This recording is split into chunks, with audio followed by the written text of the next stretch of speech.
There are statistics that sound like a joke, but they aren't. As the 2025 tennis season comes to an end, the ATP Tour is facing one of the strangest and most surreal situations in its modern history. Something so absurd that even looking at the official numbers makes it hard to believe. Right now, Alexander Zverev, the world number 3, is closer to the player ranked 1,000th in the world than he is to the number 2. Yes, you heard that right. The third best player on the planet is mathematically closer to the bottom of the rankings than to Carlos Alcaraz. The numbers are clear and brutal. Jannik Sinner, world number 1, 11,500 points.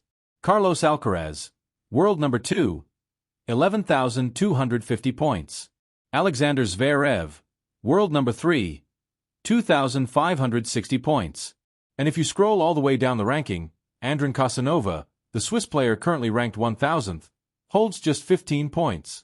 That means that Zverev stands 5,690 points away from Alcaraz, but only 5,545 points away from Casanova. A gap so enormous it defies logic, and proves that men's tennis is now living in an era with no precedent. What used to be the Big Three has evolved, or perhaps collapsed, into a Big Two.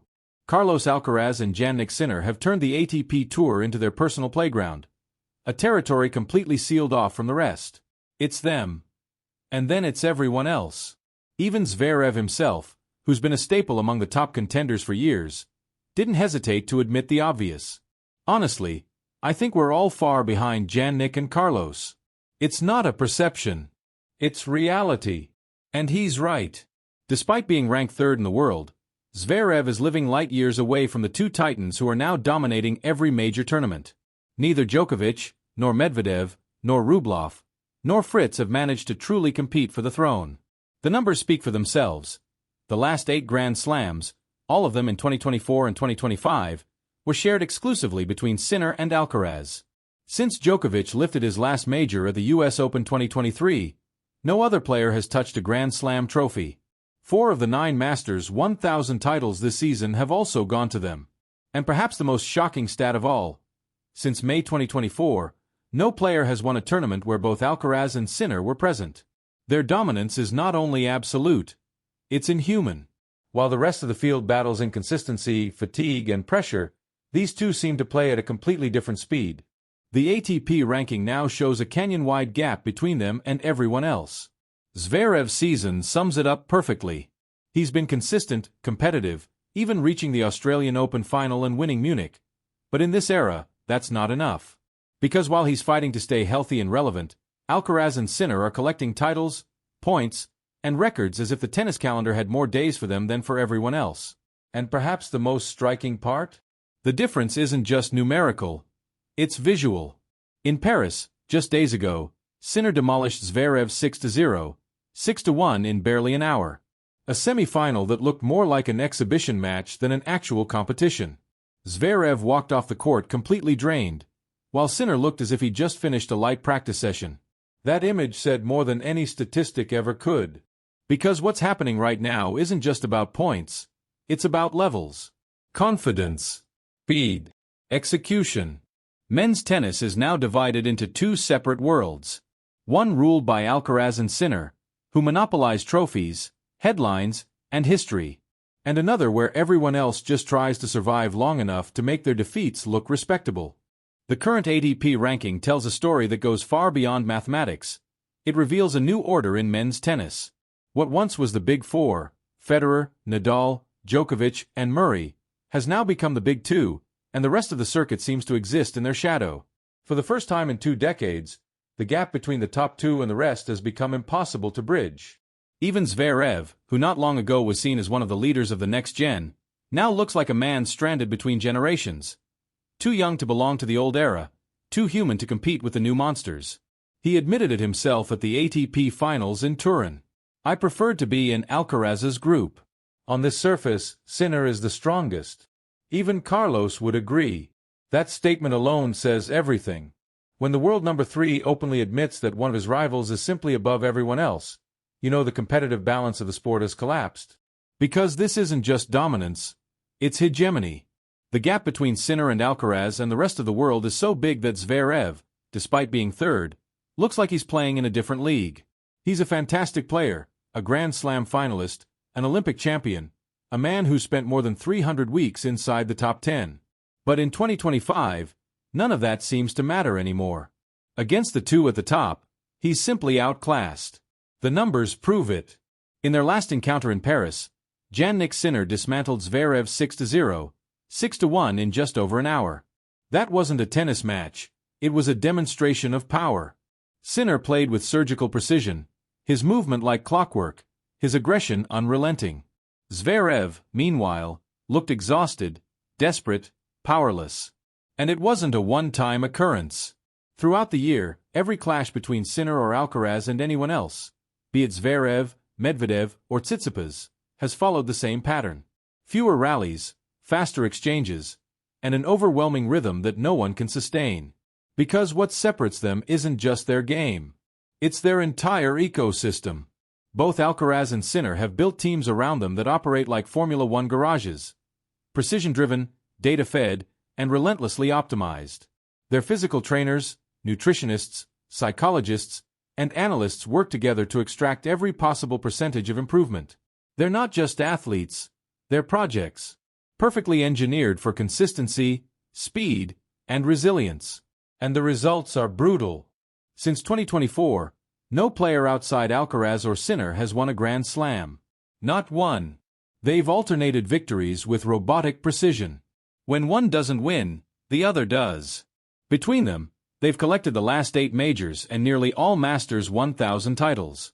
Their rivalry has brought tennis back to the peak of global attention, but at the same time, it has crushed everyone else's chances. Zverev, once considered a future number 1, now finds himself chasing ghosts. He has the talent, the physique, and the experience, but when he faces Sinner or Alcaraz, the difference in rhythm, energy, and confidence is overwhelming. Even Djokovic, at 38, has admitted the obvious. These two are the future, and the future has already arrived.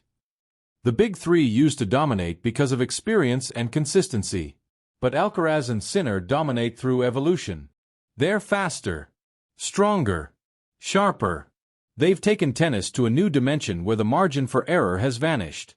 Their rallies last less time, but require twice the effort. Their transitions between defense and attack are almost instantaneous. Their mental focus doesn't crack, even under impossible pressure. And that's the scariest part. They're both only in their early 20s. Zverev's situation has become the mirror of the modern ATP Tour.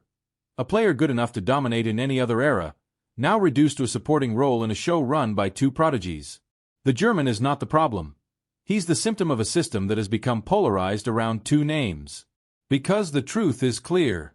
Tennis no longer has a competitive top 10, it has a top 2. The ATP ranking has never looked like this before. What once was a tight race between multiple contenders is now a desert, a landscape dominated by two unstoppable forces. Carlos Alcaraz and Jannik Sinner have turned men's tennis into a two-man empire, and the rest of the field has been left chasing shadows. The numbers don't lie. Zverev, world number 3, sits closer in points to the 1000th ranked player than to Alcaraz. It's not just a gap, it's a canyon. In every measurable way, tennis has entered a new geological age. The Alcaraz-Sinner era. Zverev, who in another timeline could have been a multiple Grand Slam champion, now fights just to stay relevant. His game is still elite. Big serve, heavy ground strokes, great backhand. But he can't keep up with the rhythm or mental consistency of the two at the top. His defeat in Paris, 6-0, 6-1, wasn't just another loss, it was symbolic. A reminder that the top of the mountain is now unreachable for everyone else. Even Novak Djokovic, the man who once ruled this sport with an iron grip, now admits that his days of dictating the pace are over. He's still capable of brilliance, he'll always be dangerous, but even he recognizes the evolution in front of him. They're playing a different game, Djokovic said recently. Faster, stronger, mentally unbreakable. What's happening right now in tennis isn't just domination, it's natural selection. The sport has adapted to the DNA of these two young men. Every tournament surface, every ball type, every match schedule seems to favor the same model of player.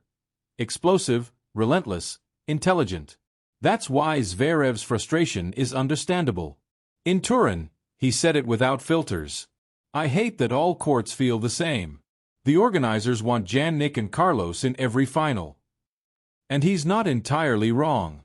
Tennis, in its push for spectacle, has standardized conditions so much that the variety that once allowed specialists, clay court experts, serve and volleyers, counterpunchers, to coexist, has disappeared.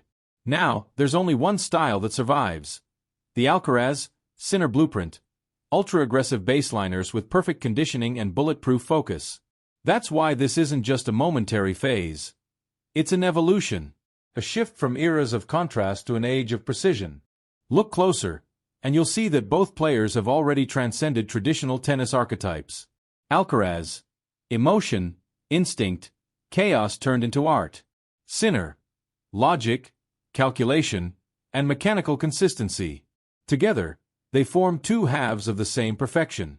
Every rivalry in history, Federer versus Nadal, Nadal versus Djokovic, Borg versus McEnroe, had a balance, a back and forth that defined eras. But this is different. It's not a rivalry between equals. It's a duopoly so strong that it's reshaping the ATP itself. And as the numbers grow more absurd, the question becomes unavoidable. Is this healthy for the sport? Because while fans are captivated by their battles, the rest of the players are losing hope. The distance in ranking points, prize money, and visibility is so extreme that for many, the top now feels unreachable. Zverev, Medvedev, Tsitsipas, Rublev, all have the same problem. They're not bad. They're just human in an age of superhumans. This is the paradox of greatness. Alcaraz and Sinner are pushing tennis to new heights, but in doing so, they may have broken its balance forever. The ATP no longer has a top 10, it has a top 2, and then everyone else. Maybe one day someone will rise, a new rival, a new mutation in the sport's evolution, but right now, the empire stands unchallenged. Alcaraz and Sinner aren't just rivals. They are the new law of tennis. And until the rest of the world evolves, the crown will stay in their hands.